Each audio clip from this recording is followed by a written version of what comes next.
Lucknow super Giants ಹಾಗೂ Sunrisers Hyderabad ನಡುವಿನ ಪಂದ್ಯದಲ್ಲಿ ಅಭಿಷೇಕ್ ಶರ್ಮಾ ಅವರನ್ನ ಔಟ್ ಮಾಡಿದ ಬಳಿಕ ಸ್ಪಿನ್ನರ್ ದಿಗ್ವೇಶ್ ರಾಥಿ ಮತ್ತೊಮ್ಮೆ ನೋಟ್ಬುಕ್ ಸೆಲೆಬ್ರೇಷನ್ ಮಾಡಿದ್ರು. ದಿಗ್ವೇಶ್ ತಡೆಯಿಂದ ಕುಪಿತಗೊಂಡ ಅಭಿಷೇಕ್ ಶರ್ಮಾ ವಾಕ್ ಸಮರಕ್ಕೆ ಇಳಿದ್ರು. ಅತ್ತ ಕಡೆಯಿಂದ ದಿಗ್ದೇಶ್ ಕೂಡ ಮಾತಿನ ಚಕಮಕಿ ನಡೆಸೋಕೆ ಮುಂದಾದ್ರು. ಇಬ್ಬರ ನಡುವಿನ ಜಗಳ ತಾರಕ್ಕೆ ಏರ್ತಾ ಇದ್ದಂತೆ ಅಂಪೈರ್ ಹಾಗೂ ಇತರ ಆಟಗಾರರು ಮಧ್ಯಪ್ರವೇಶ ಮಾಡಿದರು. ಪಂದ್ಯದಲ್ಲಿ ಅನುಚಿತ ವರ್ತನೆ ತೋರಿದ ಕಾರಣ ದಿಗ್ದೇಶ್ ರಾಥಿಗೆ ಒಂದು ಪಂದ್ಯದಿಂದ ಅಮಾನತು ಮಾಡಲಾಗಿದೆ.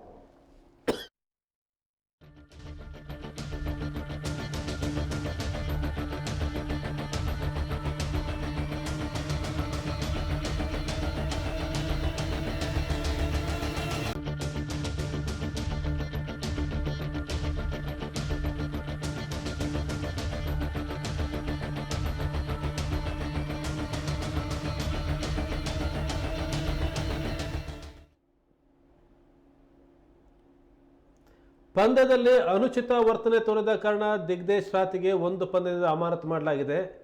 ದಿಗ್ವೇಶ್ ರಾಥಿಗೆ ಪಂದ್ಯ ಶುಲ್ಕದ ಶೇಕಡ 50% ದಂಡ ವಿಧಿಸಲಾಗಿದೆ. ಅಭಿಷೇಕ್ ಶರ್ಮಾ ವಿಕೆಟ್ ಪಡೆದ ದಿಗ್ದೇಶ್ ನೋಟ್ಬುಕ್ ಸೆಲೆಬ್ರೇಷನ್ ಮಾಡಿದರು, ಜೊತೆಗೆ ಕೈ ಸನ್ನೆ ಮಾಡಿದರು. ಇದರಿಂದ ಕುಪಿತಗೊಂಡಂಥ ಅಭಿಷೇಕ್ ಶರ್ಮಾ ಜಗಳ ಕೇಳಿದರು.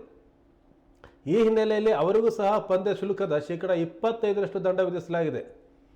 ಮೇ 22ರಂದು ಅಹಮದಾಬಾದ್ನಲ್ಲಿ ಗುಜರಾತ್ ಟೈಟನ್ಸ್ ವಿರುದ್ಧದ LSG ಪಂದ್ಯ ನಡೆಯಲಿದ್ದು, ಆ ಪಂದ್ಯಕ್ಕೆ ಈ ಅಮಾನತು ಏನಿದೆ ಅದು ಅನ್ವಯ ಆಗುತ್ತೆ.